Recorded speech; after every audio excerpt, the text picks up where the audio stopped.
15. Social proof tendency. The otherwise complex behavior of man is much simplified when he automatically thinks and does what he observes to be thought and done around him. And such followership often works fine. For instance, what simpler way could there be to find out how to walk to a big football game in a strange city than by following the flow of the crowd? For some such reason, man's evolution left him with social proof tendency, an automatic tendency to think and act as he sees others around him thinking and acting. Psychology professors love social proof tendency because in their experiments it causes ridiculous results.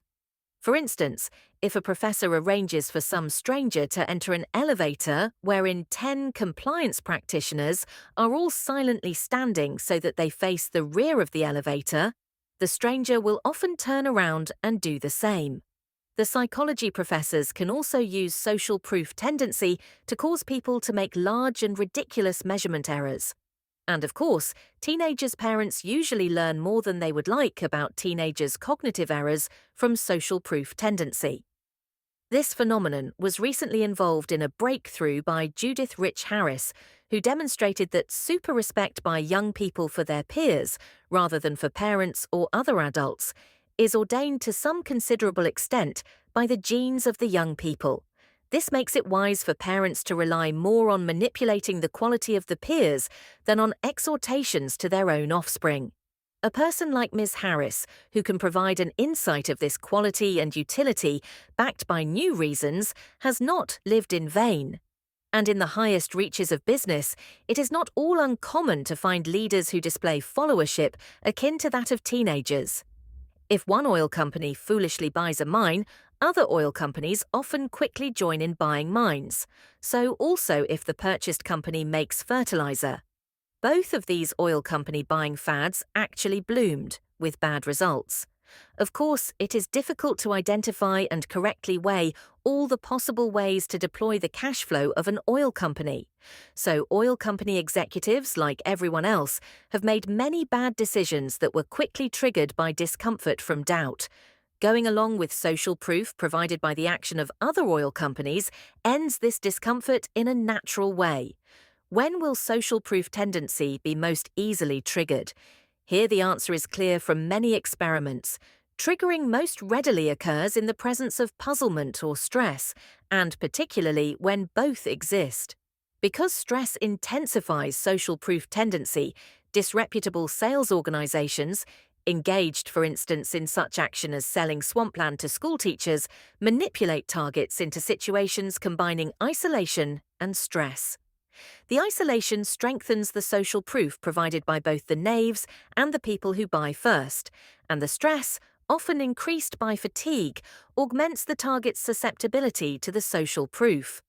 And of course, the techniques of our worst religious cults imitate those of the knavish salesman. One cult even used rattlesnakes to heighten the stress felt by conversion targets. Because both bad and good behavior are made contagious by social proof tendency, it is highly important that human societies, 1. Stop any bad behavior before it spreads, and 2. Foster and display all good behavior. My father once told me that just after commencing law practice in Omaha, he went with a large group from Nebraska to South Dakota to hunt pheasants. A South Dakota hunting license was, say, $2 for South Dakota residents and $5 for non-residents. All the Nebraska residents, one by one, signed up for South Dakota licenses with phony South Dakota addresses until it was my father's turn. Then, according to him, he barely prevented himself from doing what the others were doing, which was some sort of criminal offense. Not everyone so resists the social contagion of bad behavior, and therefore we often get Serpico syndrome, named to commemorate the state of a near-totally corrupt New York police division joined by Frank Serpico. He was then nearly murdered by gunfire because of his resistance to going along with the corruption in the division. Such corruption was being driven by social proof plus incentives, the combination that creates Serpico syndrome.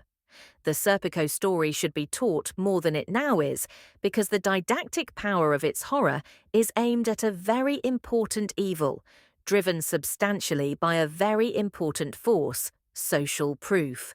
In social proof, it is not only action by others that misleads, but also their inaction. In the presence of doubt, inaction by others becomes social proof that inaction is the right course. Thus, the inaction of a great many bystanders led to the death of Kitty Genovese in a famous incident much discussed in introductory psychology courses.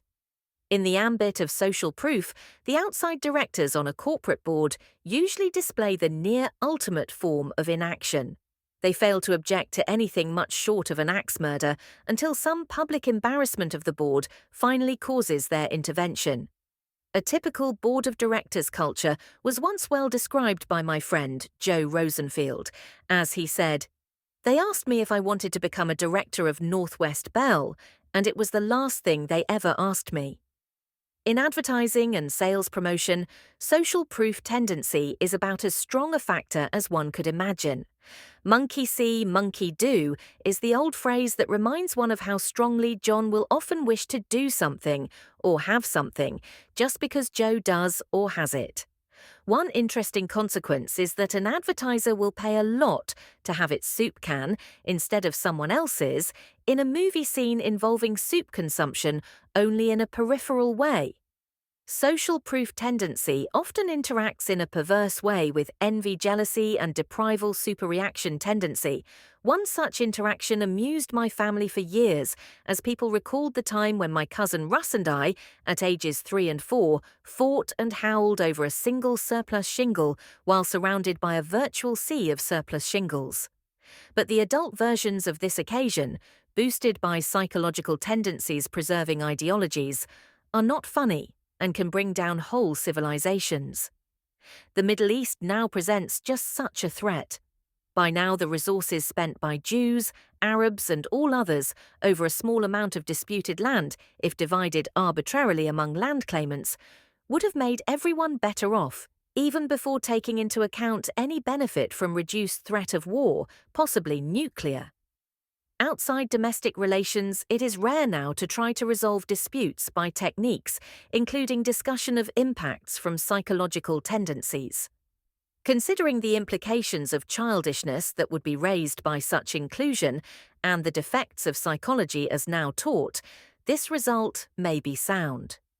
But given the nuclear stakes now involved and the many failures in important negotiations lasting decades, I often wonder if someday, in some way, more use of psychological insight will eventually improve outcomes. If so, correct teaching of psychology matters a lot.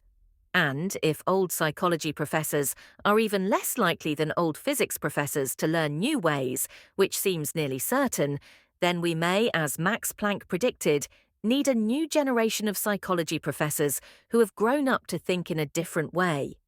If only one lesson is to be chosen from a package of lessons involving social proof tendency and used in self-improvement, my favorite would be, learn how to ignore the examples from others when they are wrong, because few skills are more worth having